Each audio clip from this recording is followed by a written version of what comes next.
आरक्षण कैसा है कि आज के समय में ओबीसी की स्थिति कुछ ठीक नहीं है, इसलिए हम लोगों ने कफन बांधा है सर पे कि अपने समाज की लड़ाई लड़ी जाएगी, अपना हक लिया जाएगा। ओबीसी में जातियां, ओबीसी मतलब पिछड़ा वर्ग में जातियां आने वाली यादव है, शाक्य है, लोधी है, पाल है, सक्सेना है, तमाम जातियां 100 से ऊपर अपने उत्तर प्रदेश में जातियां हैं जो पिछड़ा वर्ग के अंतर्गत आती हैं।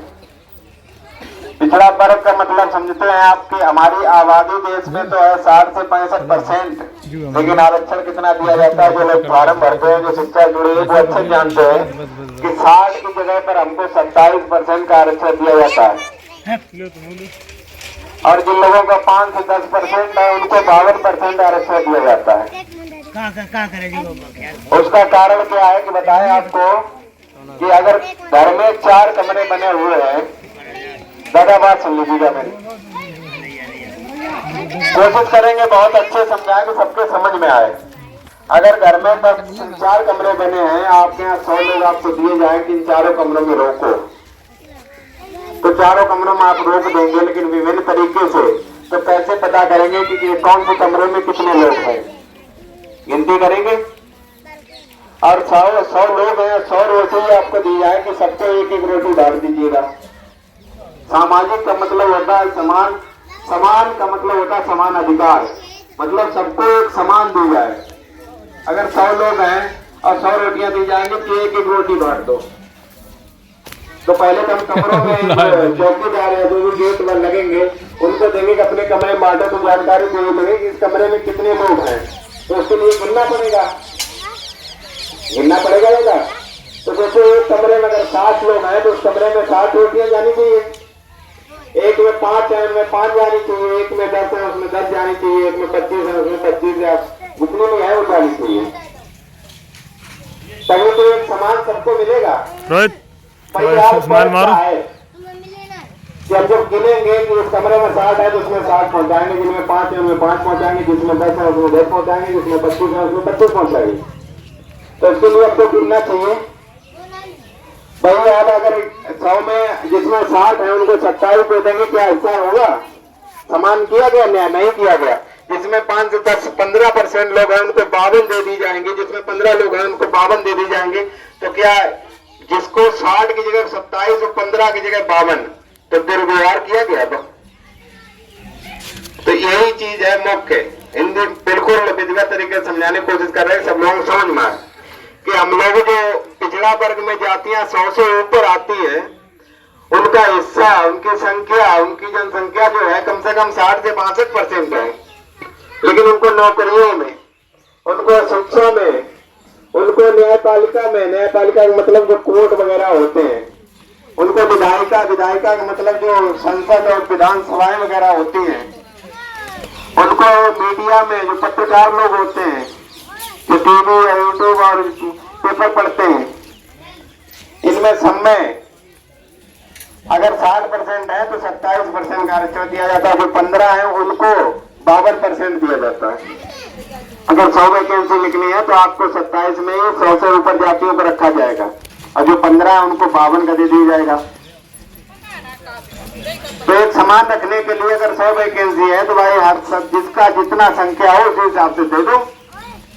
पूरे देश में तुलना गिनती करा लो कि जिस समाज की जितनी संख्या है, अगर वो 5% पे यादव हैं, 6 पे 7 पे 7 के हैं, लोग 3-4 पे हैं, तो उनको उसी हिसाब से बांट दिया जाए।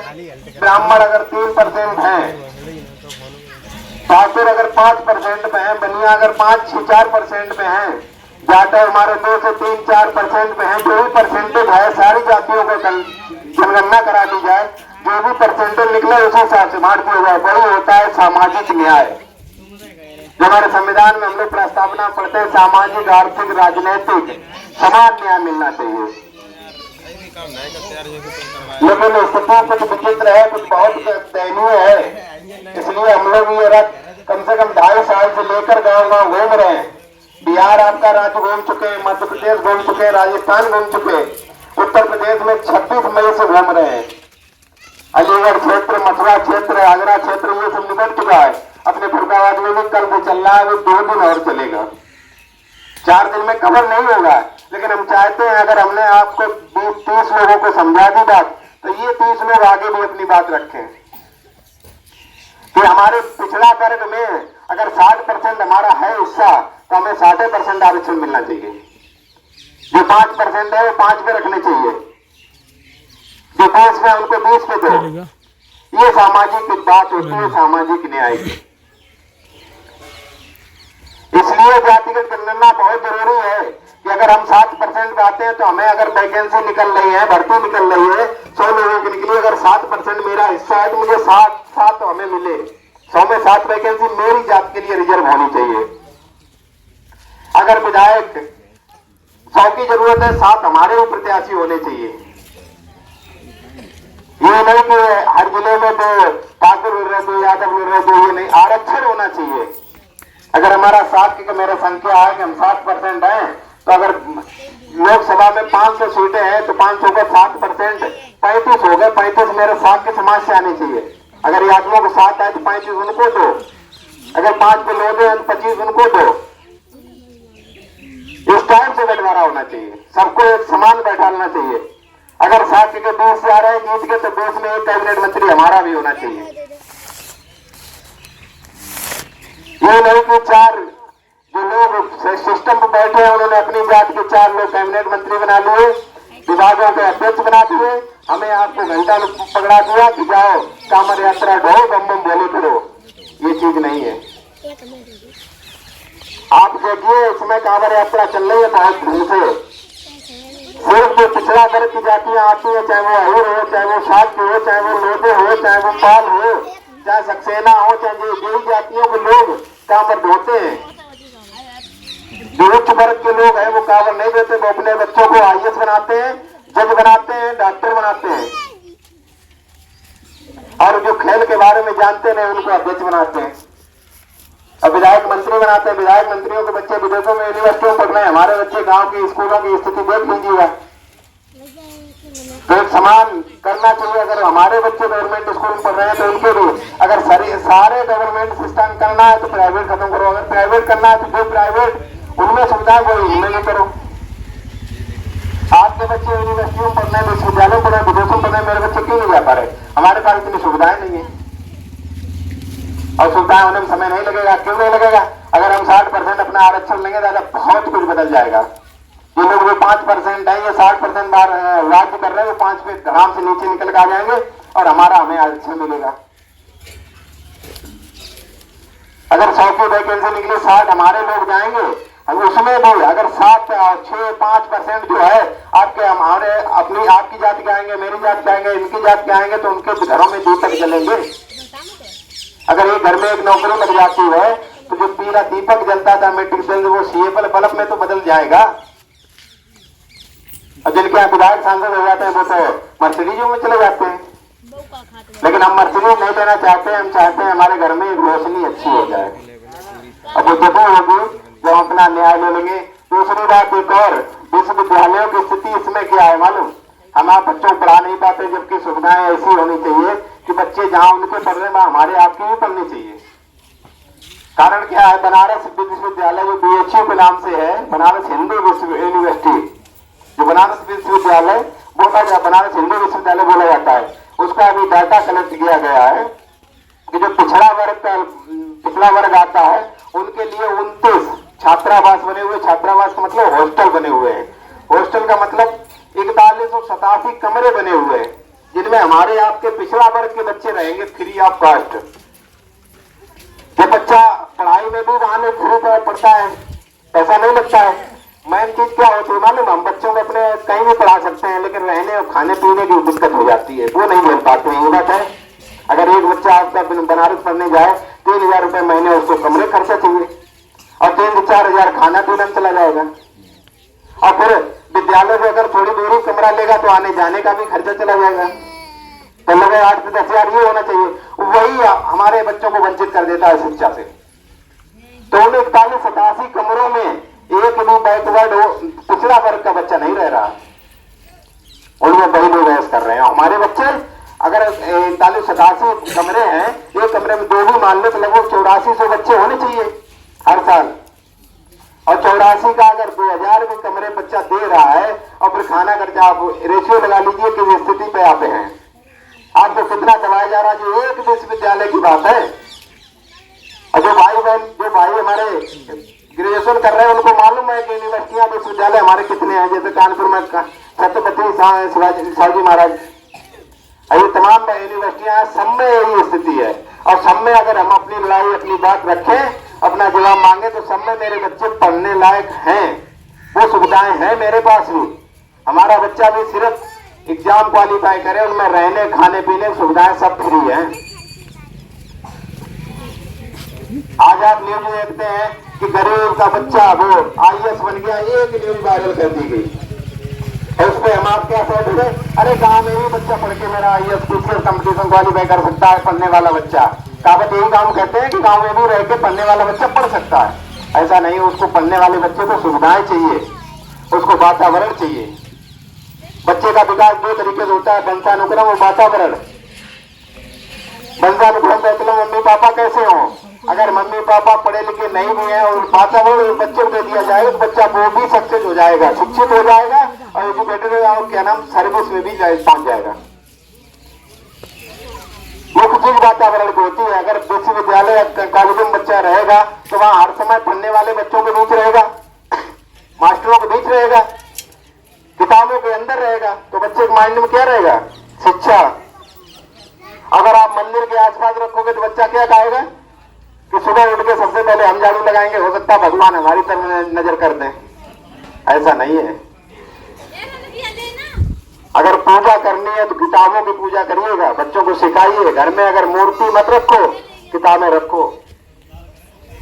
क्यों किताबें रखने से गरीब का बच्चा, एक ऑटो चलाने वाले का बच्चा अगर IAS बन जाता है, DM बन जाता है तो उसके मंत्री तक बधाइयां देने आते हैं। और आपका बच्चा पूरी जीवन मंदिर का झाड़ू लगाता रहे लेकिन कभी पुजारी नहीं बन सकता है। ये भेदभाव है भाई। जो मंदिर में पुजारी बने बैठे हैं उनको क्या है, सिर्फ ज्ञान तो है, शिक्षा है। हम भी तो ले सकते हैं वो शिक्षा, शास्त्र ज्ञान हम नहीं ले सकते क्या। लेकिन क्या कह दिया गया कि आपको अधिकार नहीं है, आपको सिर्फ इतना ही अधिकार है कि बस पूजा वो झाड़ू लगाओ, पोछा लगाओ, टाइल गंदा ना हो जाए। तो चीजें बहुत है, समय बहुत चाहिए। मैं कम समय लेकर बस इतनी बात कहना चाहूंगा कि सब लोग अपने अधिकार की बात करो। और वो जब ही हो सकता है जब हम जनगणना करवा लेंगे जातिगत जमीन है, जितनी जिसकी संख्या है उसकी उतनी हिस्सेदारी होनी चाहिए, उसकी उतनी भागीदारी होनी चाहिए इस राष्ट्र के निर्माण के लिए। जो शिक्षा से जुड़े हुए जो हमारे जो भाई छोटे खड़े हैं, हम समझते हैं कि ये कहीं न कहीं पढ़ रहे होंगे और पढ़ते होंगे तो इनको ज्ञान होगा भारत का संविधान। तो बाबा भीमराव अम्बेडकर जी की फोटो लगी है, इसमें देखिए इनकी देन है, जो लिखा है भारत का संविधान, विश्व का सबसे बड़ा संविधान। और वही हमें अधिकार देता है कि हम आप लोगों के बीच में बोल रहे माइक लेकर। ये हमें मंदिर अधिकार नहीं देता है, ये हमें कौन देता है, भारत का संविधान। ये रामायण गीता नहीं अधिकार देती है। तो हमें किसको मानना चाहिए। भारत का संविधान भी ये भी कहता है, संविधान ही कहता है कि पिता को एक अधिकार देता है कि बच्चा अगर गलत चल रहा है तो पिता का अधिकार है कि बच्चे को पीट भी सकता है, कानूनी कार्रवाई कर सकता है। लेकिन कहीं पर भी गीता रामायण नहीं लिखा है कि अगर एक पिता का बच्चा गलत चल रहा है तो पिता उस पर कार्रवाई कर सकता है। कहीं लिखा हो तो बता दो भाई। लेकिन भारत के संविधान में उसका डर है एक बच्चे में भी कि हमारा अगर हम नहीं चलेंगे तो हमारा पिता मुझे बेदखल भी कर देगा, प्रॉपर्टी से हम कहाँ के रहेंगे। तो उस चीज को अपनाओ जिससे हमारे पीढ़ी का विकास हो सके, हमारी पीढ़ी का विकास होगा, हमारे परिवार में उन्नति होगी, रोशनी आएगी, तो हमारे गांव में भी विकास होगा, गांव से राज्य में, राज्य से राष्ट्र का निर्माण होगा। धर्म एक होना चाहिए, वो कौन सा धर्म होना चाहिए, इंसानियत धर्म। ये धर्म नहीं होना चाहिए कि एक पीले और लाल कपड़े सजा के आ गए, उनके दम पैरों में पड़ रहे महाराज जी आ गए, और एक कोई गरीब व्यक्ति है जिसके शरीर पे कपड़े नहीं जुटा पा रहा नए, तो उसको हम कहें नहीं बाहर बैठो। ऐसा नहीं। जो अधिकार मुझे थे वो अधिकार मुझे देना चाहिए। ये समय आ गया है। मैं ज़्यादा साथियों नमस्कार, जय मंडल, जय श्रमदान, जय जोहार। मैं अनुज सिंह विद्रोही। साथियों आप देख रहे हो मंडल यात्रा 25 अगस्त 2022 से चल रही है और 17 फरवरी 2024 तक चलेगी। जातिवार जनगणना को लेकर, मंडल कमीशन की सिफारिशों को लागू करवाने को लेकर, जनसंख्या के अनुपात में आरक्षण की मांग को लेकर के, और 17 फरवरी 2024 से स्थायी आंदोलन की शुरुआत होगी। दोस्तों, इस यात्रा के जरिए आंदोलन का निर्माण करने के लिए हमें आपके साथ की ज़रूरत है और सहयोग की ज़रूरत है। आप सभी से अपील है कि आप सभी इस यात्रा को चलाने के लिए आर्थिक सहयोग करें। यात्रा के जो वीडियोज़ हैं उनको अधिक से अधिक शेयर करें और हमारे इस यूट्यूब चैनल को सब्सक्राइब कर लें, बेल आइकन को प्रेस करें ताकि आपको नोटिफिकेशन मिलता रहे और अधिक से अधिक लोगों तक इस सूचना को पहुँचाएँ। अपना कोई मीडिया नहीं है, अपना कोई तंत्र नहीं है। हम लोगों को अपनी लड़ाई, अपनी सूचनाएं खुद ही प्रसारित करनी, खुद ही लड़ाई को खड़ा करना है। शुक्रिया। जय मंडल, जय श्रमदान।